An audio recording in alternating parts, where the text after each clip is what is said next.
When you were in Waziristan in that area, when did you first hear about plans for a tribal invasion of Kashmir? Oh, that's a difficult one, really. Um, we were intercepting Mahsuds who were coming down through North Waziristan with the intention of sacking and pillaging in the plains generally. But quite a number of those Mahsuds were intending to go on to Kashmir. This was early October. But why do you think they wanted to go to Kashmir? Were they under orders, or had they been promised loot, or did they feel that there was a cause there?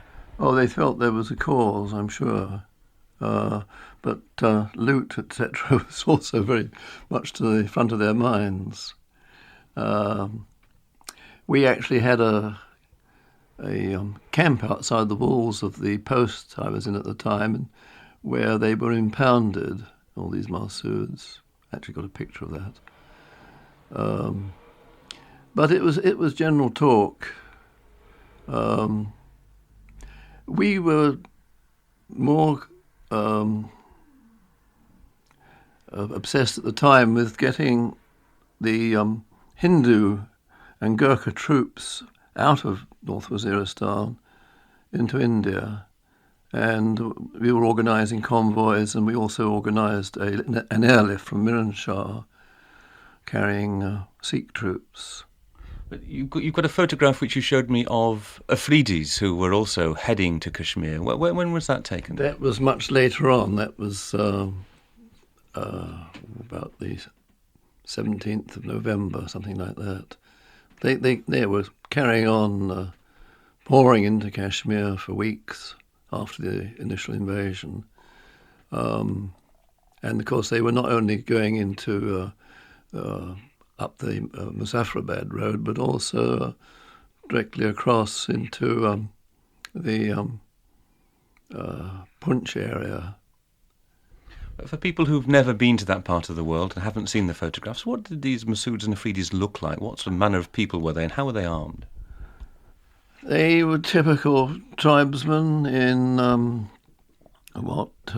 these baggy trousers and shirts hanging outside with waistcoats, very roughly tied turbans, or pugris as we called them, and their weapons were mostly the standard type of army rifle of that period, the Lee Enfield, or imitations of them. What, locally made imitations? Yes, Kohart Pass was the main factory for making these types of imitations. From what you could see, how much official support was that tribal invasion getting? Because there's so many conflicting reports about who organised it, who officered it, who provided the trucks, who provided the petrol. What could you see of it? We couldn't really see anything from Waziristan. It wasn't until we started our journey home at the end of October, and we were in a scout convoy passing through Nowshera in particular, that we encountered huge crowds of people waiting for a tribal convoy which was expected, carrying tribesmen into Kashmir. And we got, as we had the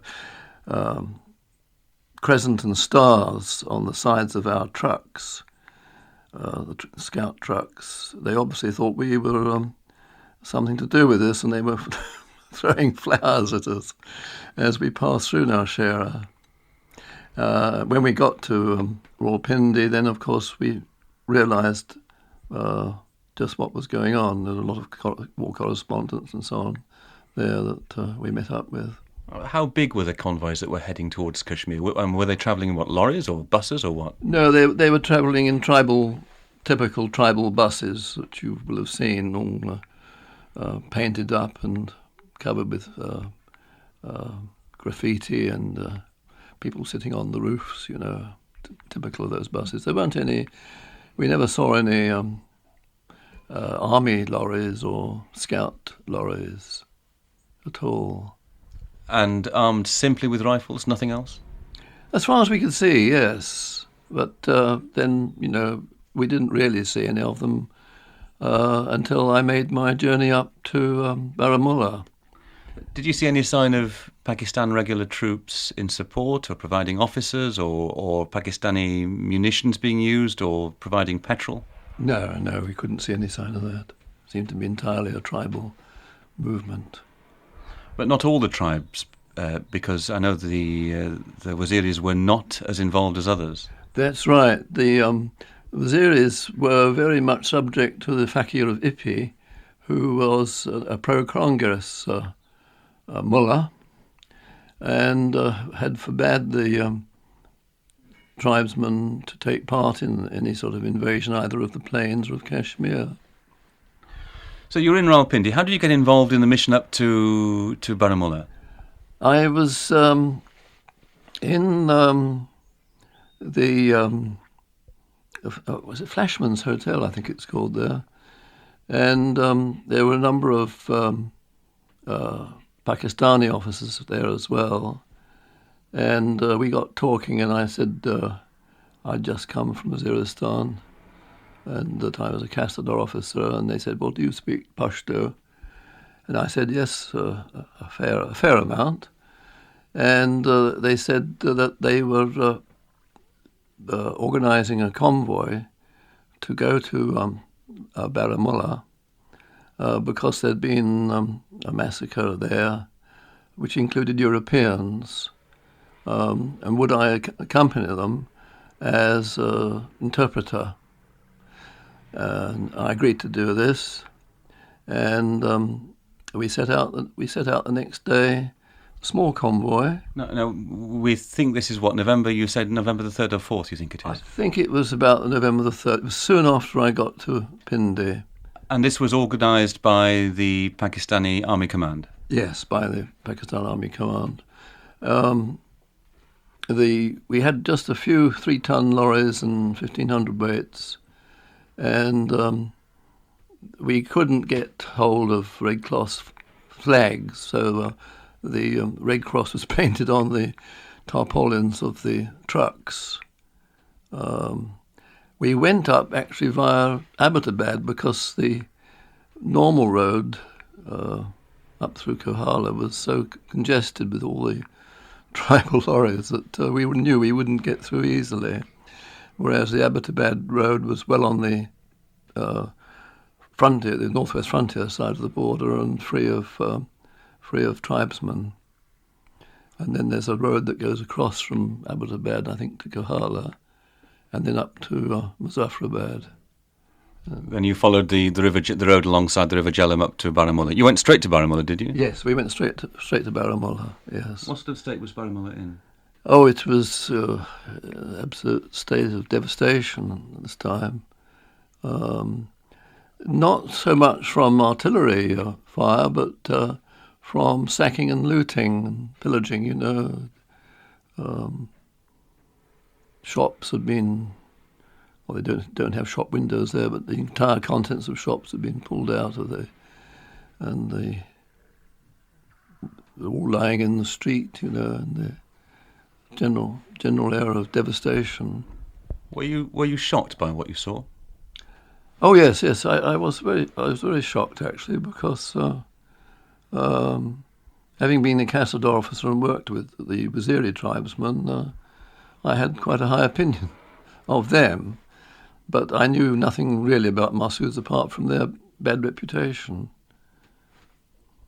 And it was Massouds who were mainly responsible in Baramulla, you think? So I understand, yes. You say their bad reputation, what was it? Well, their history of the Massouds is very bad, and they were never recruited into the Frontier Corps. Wazirs weren't for that matter, but then most of the other tribes were recruited into the Frontier Corps, and Massouds in particular were regarded as unreliable.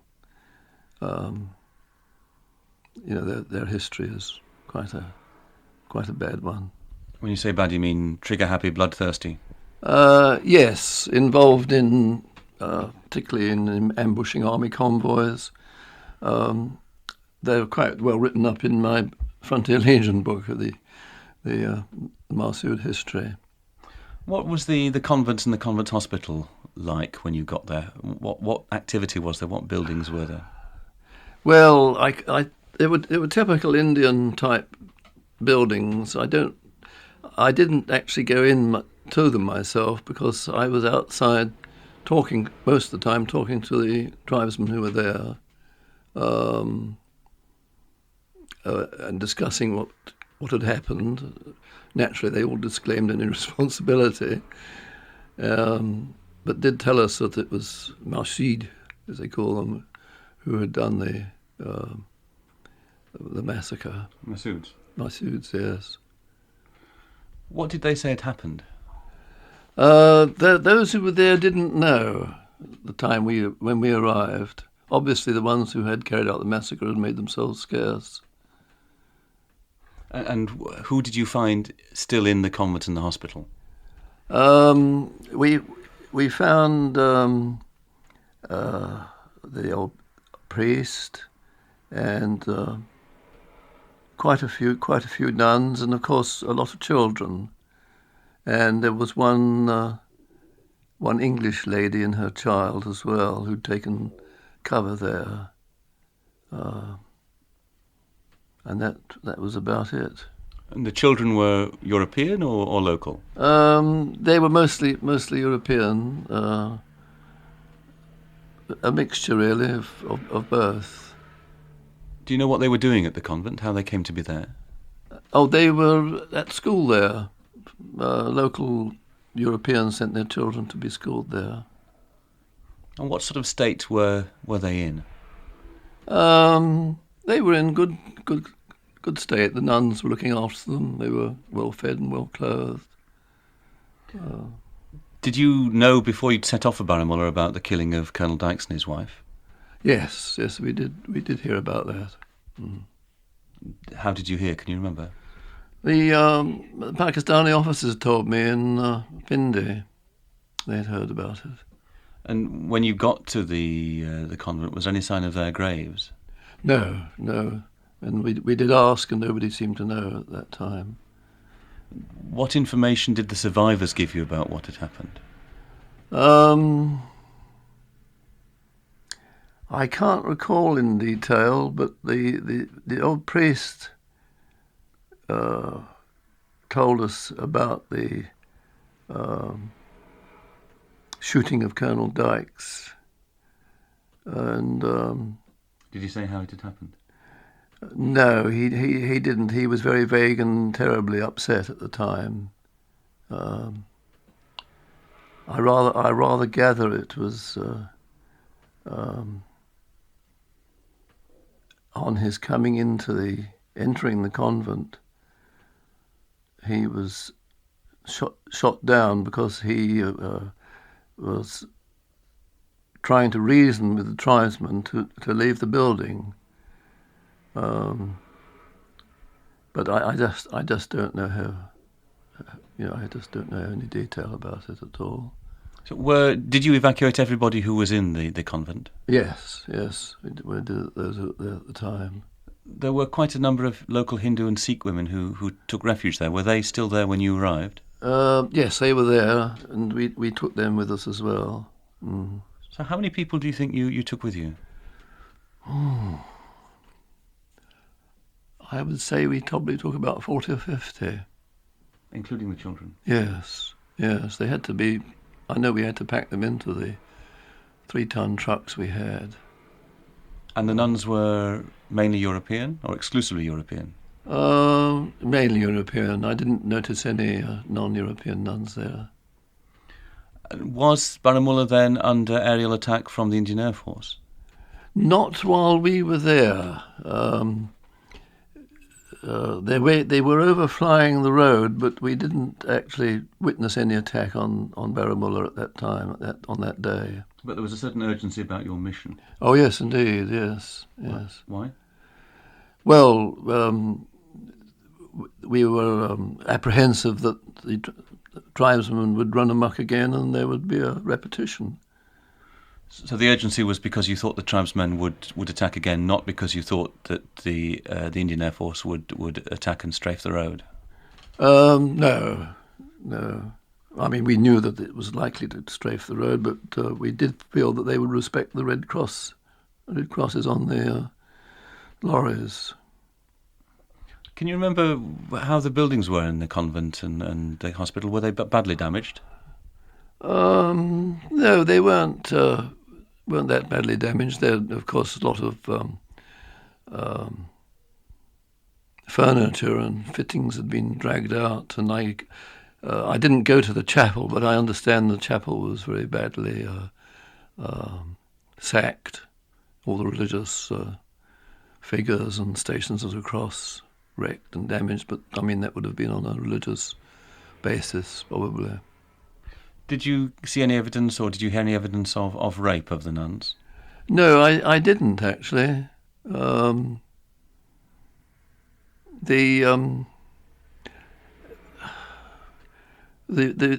the Mahsuds have a bad reputation, I wouldn't call them rapists. I don't really think that there was any rape as such.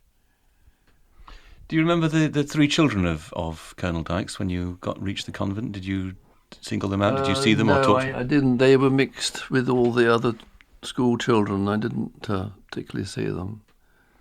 And then the journey back, what was that journey like? Was it a daytime journey? Yes, it was a daytime journey.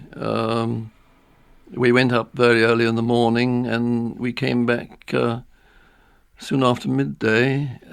Again, we went across to Abbottabad to avoid the road from Rawalpindi, and we went straight to the British hospital in Abbottabad because one or two of the nuns had wounds, bullet wounds. Not badly injured, but needing attention. What was the journey like? Was it fairly uneventful? Or it was quite uneventful, yes. Did you pass convoys? The Indian Air Force seemed to avoid actually flying into Pakistan airspace. And of course, Abbottabad was quite well over the border. Were there signs of convoys heading in the other direction? Not from Abbottabad, no. Abbottabad was very much a conventional military base with British officers. I don't know if there are British troops still there, certainly British officers there, and Pakistani units. And although I understand that Major Anwar had a radio station there, I didn't hear any mention of it at the time. Are there any anecdotes or incidents during your trip to Baramulla or the brief time you were at the convent or on the journey back that stay in your mind? No, they don't really. As I told you, I didn't actually keep a diary, and unfortunately I forgot to take my camera with me at the time. And of course it's well over 50 years ago now, so I don't really remember anything particular. But you say Father, I presume it was Father Shanks who talked to you on the journey back. You say he was a bit anxious and flustered. Yes, he was. He was talking about what had happened and was wondering what was going to happen to them. And I said, well, once you've been seen to in Abbottabad, and sorted out, then you'll be taken on to Rawalpindi. And I understand they arrived in Rawalpindi about a week later. And you were there as a translator. I was there entirely as an interpreter with in Pashto, and apart from chatting to the tribesmen who were there, I wasn't. No great demands were made on me. Was the mood of those tribesmen that you met in Baramulla that they were going to continue pillaging and looting? No, their mood was very conciliatory, in fact. in the area of the convent. Were they anxious about the approach of Indian troops? No, they weren't. They weren't aware of it. In fact, they didn't have any radios of their own. They were ignorant of the news at the time. Were you aware that India was moving slowly towards Baramulla? That's a hard question, that. I knew that Sikh troops had been landed in Srinagar, but that's about the limit. Were you aware of the engagement on the 27th just outside Baramulla, where the initial Sikh troops were beaten back? No, I wasn't aware of that. No. Do you think the tribesmen were, or they just weren't insufficient, sort of coordinated in communication? The tribesmen were very uncoordinated. For instance, I didn't see any Pakistani officers at Baramulla, apart from those, of course, who came with me on the convoy. And there was no real evidence of organisation at all, quite frankly. Did you see Khurshid Anwar at this time? No, I didn't see it this time. You saw him later? I saw him later, was it either in Rawalpindi or certainly in Karachi I saw him, because he was wounded some days later. I think it must have been in Karachi when I was talking to him. What did he say when he met you in Karachi about the raid and its outcome? Was there a sense of frustration there?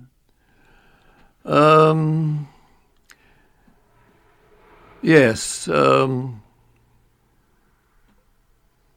He was very much critical of the tribesmen as potential troops.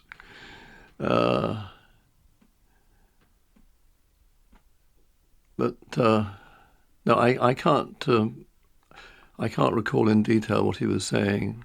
I have actually, it is actually mentioned in my Frontier Legion what our discussions were about, but I don't recall them. Did you get the impression from him that he was put up to launching the invasion by the Pakistani authorities? No, I don't get that impression at all. It was a freelance effort. Yes. My impression of the whole operation was that it was very, very much a freelance effort. Do you think Khurshid Anwar thought that he should perhaps have been given better support? Oh yes, I think he felt that. Yes. I'll just wait for the. Do you want to get the phone or?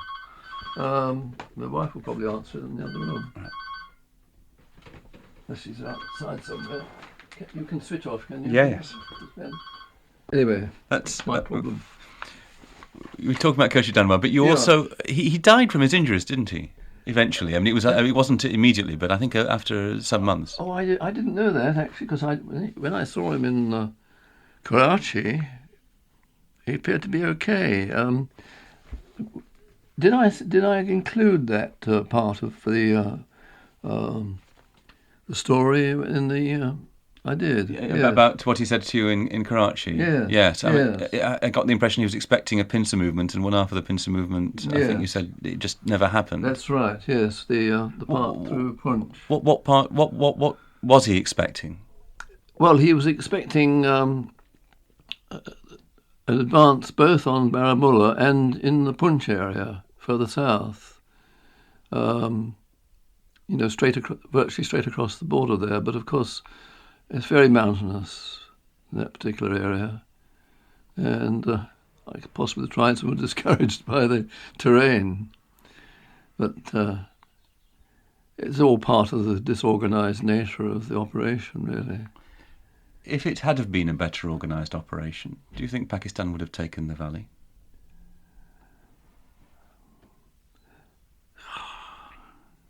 I think they would have needed regular troops to do that. I think had the tribesmen reached Srinagar, it would have been the same story as Baramulla, sacking and distracted by the sacking and pillaging. I think the Indian army would have driven them out. What did they do with the loot? Did they head back to their homes as soon as they were sort of full? Oh, yes, they were taking it all back in the tribal lorries. And were women abducted and taken back as well? I don't know about that. It is said they were, but again, I wasn't aware of that. As I say, this sort of assumption that these tribesmen were rapists and kidnappers wasn't really my impression of them. Well, none of the tribes would indulge in that? Not on a general scale. They had kidnapped people, both officials and in one case a girl, but for political reasons, not for sexual reasons. You write in your book as well about having met this American, Haight, I think it was his name, was it? Yes, in Karachi. No, yes. I hadn't heard about him before. What was he up to up in Kashmir? Well, he was a freelance. I can't. Again, it's in my text there. I can't recall in detail what he was saying to me at the time. But so a mercenary, or just somebody who tagged himself onto the cause? Tagged himself on. I mean, there would be nobody to pay a mercenary. What impression did he make on you when you met him later?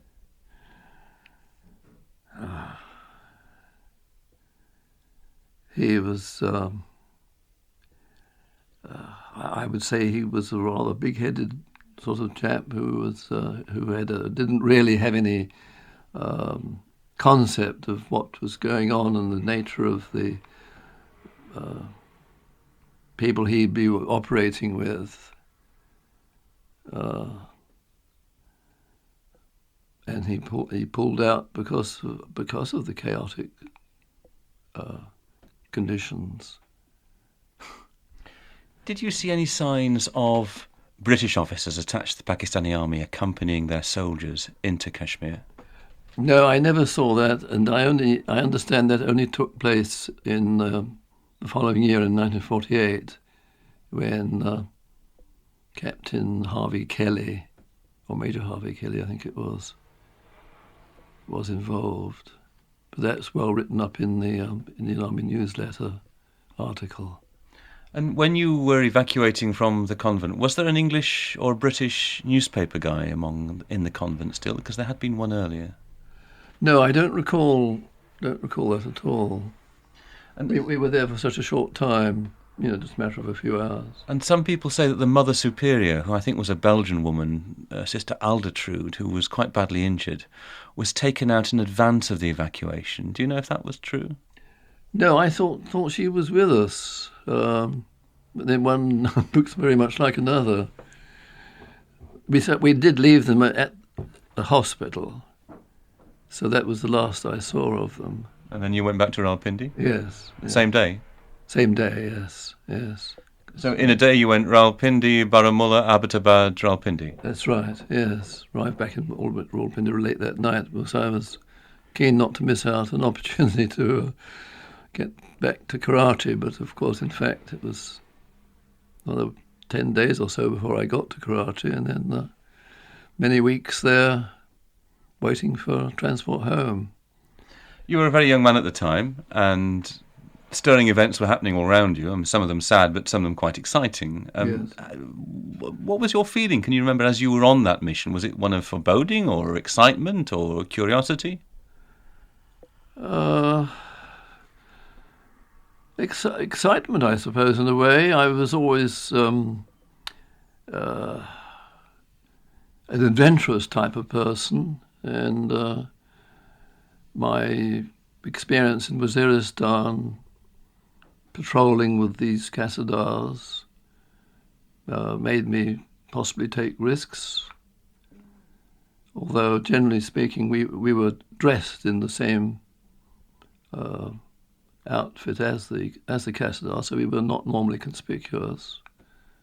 No, I would say it was more excitement than anything else. How well did you know Kashmir before the Baramulla incident? I'd been there on a couple of leaves, one in 1946 when I did a trek over what I call 7 passes to see the Nanga Parbat mountain from the south. And then again in the summer of 47, when I went with another Englishman to attempt to climb Mount Kolahoy, which is the highest mountain in Kashmir. Whereabouts is that? It's beyond Palgam. Palgam is the base for treks in that area. You'd never been to Baramulla before? Only passing through on my journeys to Srinagar. Because that, of course, was the main road, the Rawalpindi to Srinagar road. That's right, yes. What was Srinagar like before 47?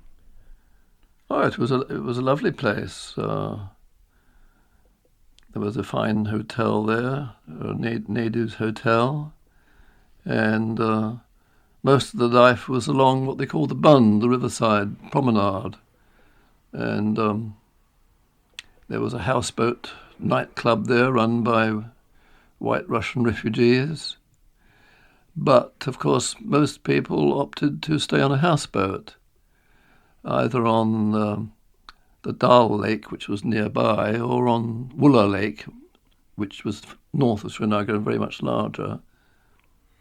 How many Europeans would you see around the streets of Srinagar? Oh, a good many. Certainly hundreds. Living there or just there for a holiday? Most there for a holiday, some living there.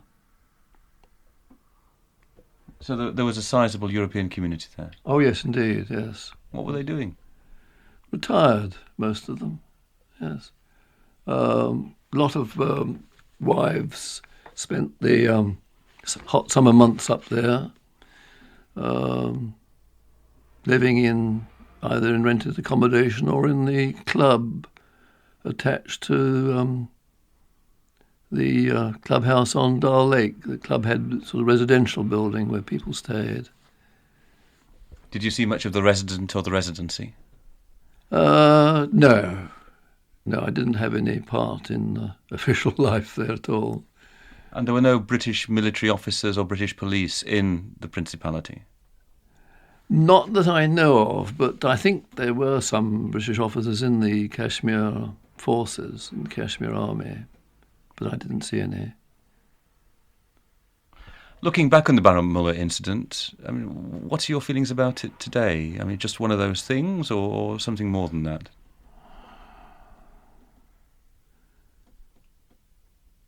Well, I was very, I suppose you might say, quite fond of the tribesmen, and I was rather ashamed of the incident.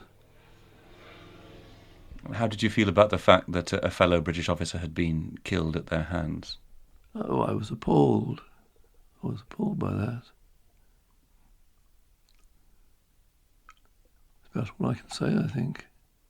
And the people that you spoke to at the convent, they were Masouds that you spoke to, or were they Afridis? No, they were mostly Afridis, Orakzais, various tribes from the actual Peshawar area. How did the Masouds and the Afridis get on? Was there any sign that they had difficulties between them?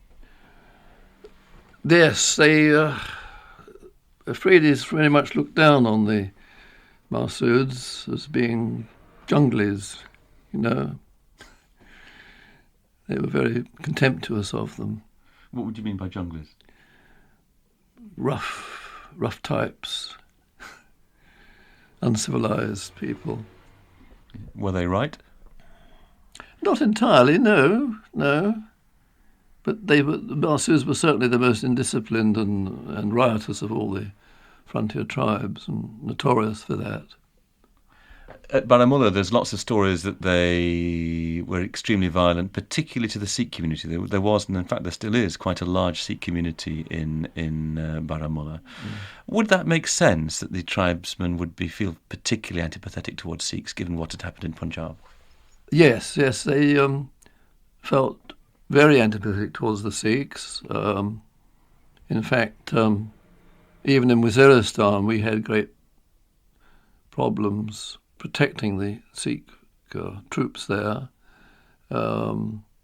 And rather than evacuate them in the road convoy, they were flown out in a fleet of Dakotas from Miranshah. And Mike Cattadars had the job of assisting the scouts in protecting the roads over which they were passing to reach Miranshah.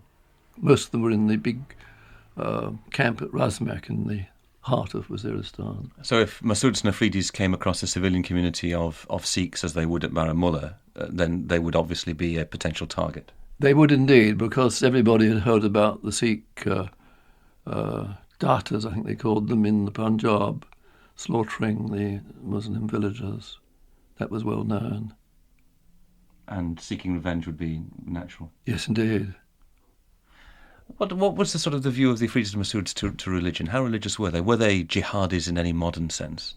Not entirely. They were very religious. Prayers 5 times a day. And they probably did regard their invasion as a jihad. I think that was, at the back of their minds, but pillage and loot was also rather more to the fore. This was a tradition that they would pillage and loot. This was part of their culture.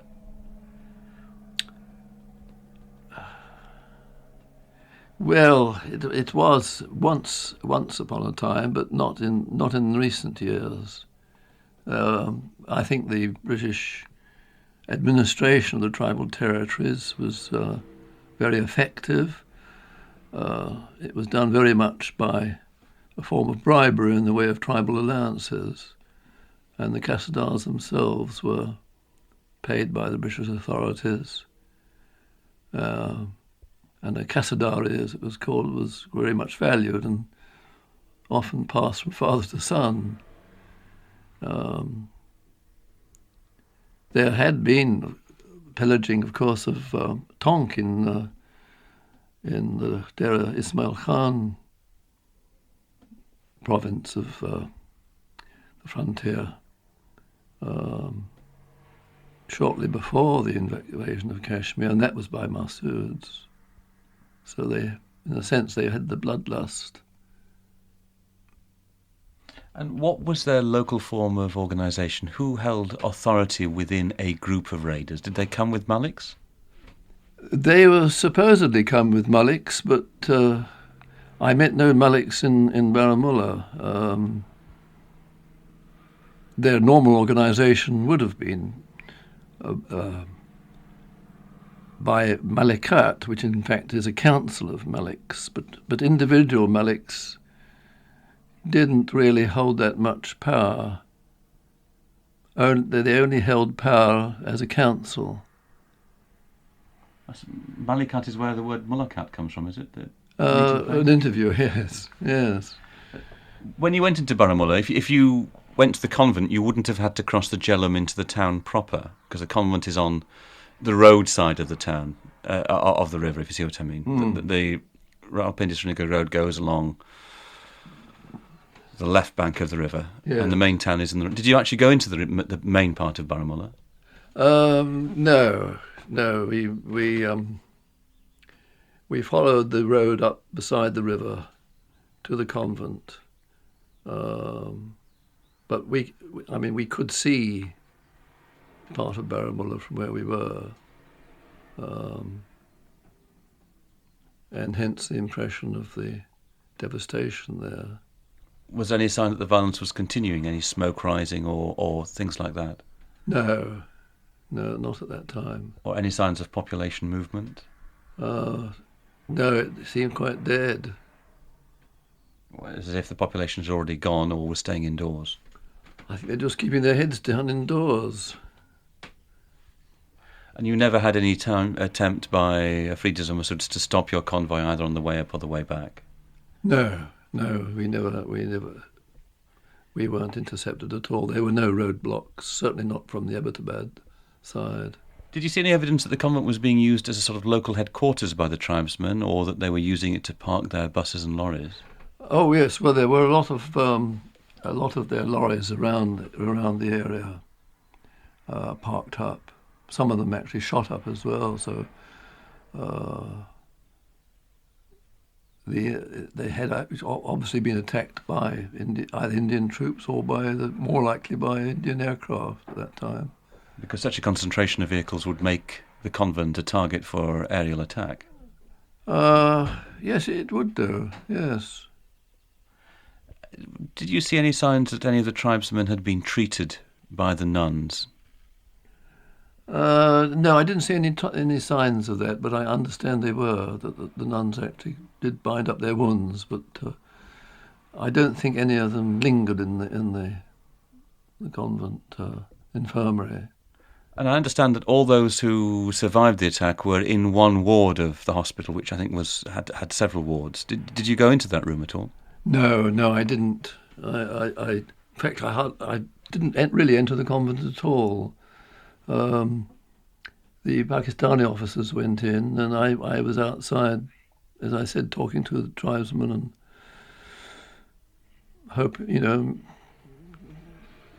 trying to find out what had happened, and generally chatting them up. Was there any reluctance by anybody to be evacuated? Because after all, they were being evacuated by the Pakistani army, and they would probably in some ways associate the Pakistani army, or at least Pakistan, with the raiders. No, there was no reluctance. The Pakistani officers were all in their British-type uniforms. As you know, so many Pakistanis are very fair-skinned, and they seemed to have the evacuees had complete confidence in them. And the priest that you were talking to, you were sort of sitting next to him in the truck, or what? No, I was sitting next to the driver of the truck. So I think I must have been chatting to him before we left. I think he was actually sitting in with the driver of one of the other trucks. In most cases, the cabs were occupied by the 3 or 4 Pakistani officers who were with us.